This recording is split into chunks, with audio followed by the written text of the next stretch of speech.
আসসালামাইকুম। জি সালাম আলাইকুম। কেমন আছেন?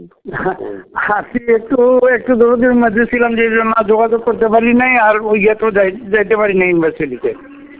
আচ্ছা আচ্ছা ওইদিকে যাইতে পারি নাই, এখানেই ছিলাম। আচ্ছা। তো এদিকে আসলে তো নেই। হ্যাঁ, আগামীকাল একটু প্ল্যান আছে যাওয়ার।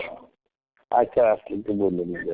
আচ্ছা ঠিক আছে, গেলে আমি আপনাকে যোগাযোগ করবো না। কি খবর? 2,500 খবর কি? 2,500 আছে ভালোই। বাবু দখল করুন সব লোক সব আমাদেরকে জয়েন করা গেছে। কিভাবে কি ধমক দিয়া নাকি কিভাবে জানতো?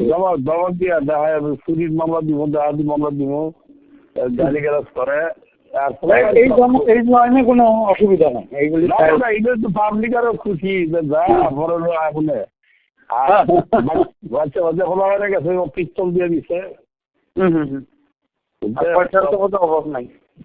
হ্যাঁ, বয়সের তো অভাব নাই, মুরব্বী কোনো ইজ্জত নাই।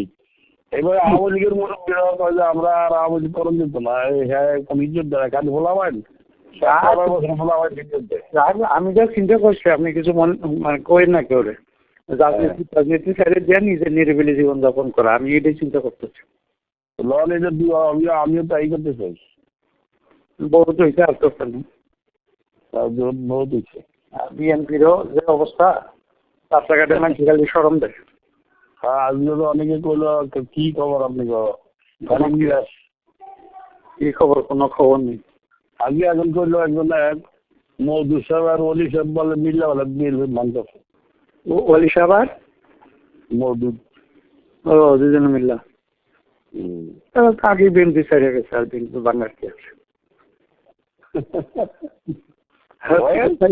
বিএনপি অলরেডি বিএনপি ভাঙ্গিয়ে গেছে। কই মৌদুর সাহেব তো এখনো বিএনপির কথাবার্তা কয়।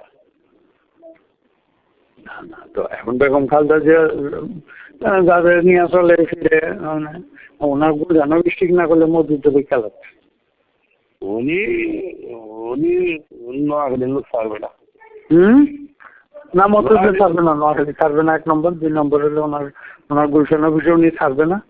উনি কিছু মনে করেন না, উনি এই যে অবস্থায় পতিত হয়েছে, এখান থেকে উনি উঠতে পারে কিনা এটাই এখন মানুষের সন্দেহ প্রকাশ করতেছে। হ্যাঁ, ডাউট আছে। ভবিষ্যতে কোনোদিন উঠতে পারবে কিনা এরকম মানুষ পেয়েছে। 3বার প্রধানমন্ত্রী হয়েছে, আর খামাখা এগুলো এইসব ঝামেলা আর পিঠা লাগতে ফেলে দেয়। তাই মনে হইতেছে। এইটার করে নাকি আমাকে বুঝছেন? আচ্ছা, আপনার কালকে আসলে কথা বলতে হবে। আচ্ছা আচ্ছা, আসসালামু আলাইকুম। সালাম।